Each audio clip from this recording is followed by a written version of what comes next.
کچھ لوگوں میں یہ شک شبہ بھی ہے کہ مسلمان ہم سب مسلمان ہیں، نام سے الگ ہے، کوئی بھی ہو تو کیا، سنی غیر سنی اور تبلیغ وہابی ہے اور قادیانی ہے، یہ سب الگ الگ ہے، لیکن یہ مسلمان ہے، ہم اتحاد رہے، اس طرح کا دعویٰ ہر کونے سے ہوتا ہے، گوشے سے اس طرح کا دعویٰ پیش کرتے کہ ہم سب مسلمان ہیں۔ اصل میں دعویٰ میں عقائد کی کیا حقیقت ہے کہ خالی دعویٰ ہے، سب مسلمان ہیں، سب صحیح ہے۔ تو قرآن میں کیا ارشاد فرمایا؟ آپ ابھی کوئی سامان لینے جاتے ہیں، کوئی سامان آپ خریدنے جاتے ہیں، اوریجنل لیتے ہیں نا، آپ اوریجنل کی پہچان کیسے کرتے؟ کمپنی ہو، ہے نا، کسی نامزد والوں کا ہو، یعنی وہ پرانا زمانے سے چلا آ رہا ہو، یا کسی کی ذمہ داری لیا ہوا ہو۔ ایسا ہی عقیدے میں بھی ذمہ داری کے ساتھ جو اشاعت ہوتی ہے، وہی جو عقیدہ ہے نا، وہی عقیدہ ماننا، وہی اعتقاد، اسے وہی ہے صحیح اہل سنت والجماعت، اسی پر ہی سب کو چلنا چاہیے۔ جو بھی مسلمان ہیں انہیں سب کو اسی راہ پر ہی چلنا چاہیے، وہ بھی مسلمان، یہ بھی مسلمان، وہ بھی اسلام، وہ بھی قرآن پڑھ رہا ہے، یہ بھی قرآن پڑھ رہا ہے، لیکن یہ درست نہیں ہے۔ سب پڑھ تو قرآن رہیں، لیکن ان میں سب میں فرق ہے، کچھ جعلی نقلی بھی ہے، حقیقت بھی ہے۔ یہ کیسا آپ بول رہے ہیں مولانا؟ تو یہ مولانا کی طرف سے نہیں ہے، چاروں مسلک امام اعظم ابو حنیفہ، امام مالک، امام شافعی، امام احمد بن حنبل رضی اللہ عنہ، اور ان کے مسلک کو ماننے والے لوگ ہو اور ان کی جو عقائد ہے انہوں نے جو بتایا اسے مانتے ہیں، وہ سنی ہے، وہ اہل سنت والجماعت ہے۔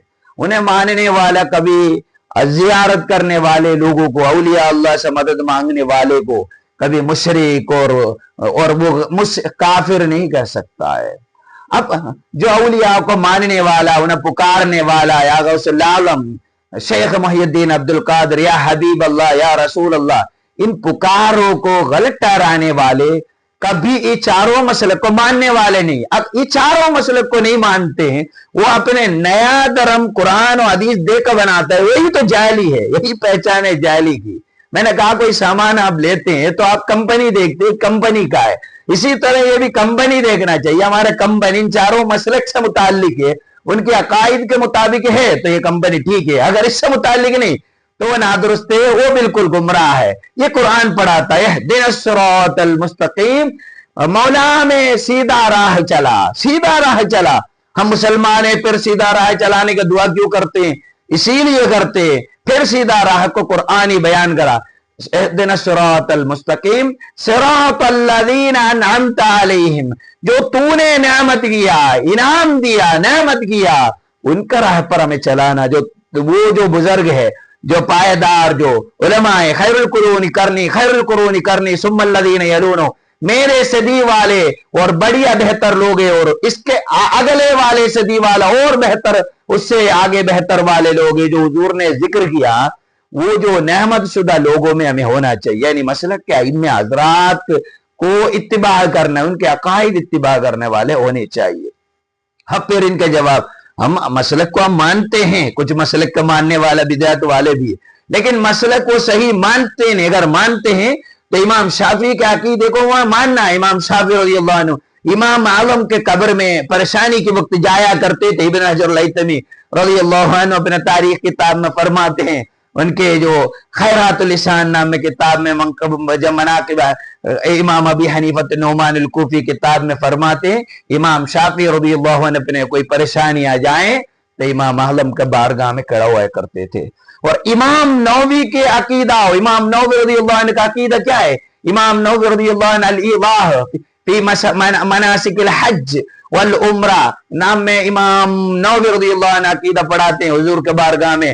جب آپ مدینہ طیبہ میں جائیں گے تو بارگاہ رسالت محاب صلی اللہ علیہ وسلم کا روبرو بڑا ادب سے ہونا، جیسے زندگی میں کوئی تمیز نہیں ہونا چاہیے، اور سلام پیش کرنا بڑے ادب و احترام سے، الصلاۃ والسلام علیک یا رسول اللہ، الصلاۃ والسلام علیک یا حبیب اللہ، روبرو آپ پیش کر کے سلام پیش کرنا چاہیے، اور باقی دعا کرنا، وسیلہ کرنا، یہ ساری باتیں امام نووی رضی اللہ عنہ جیسوں کا عقیدہ ہے، اور یہ سارے اماموں کا عقیدہ ہے۔ اس عقیدے پر چلنا ہے، یعنی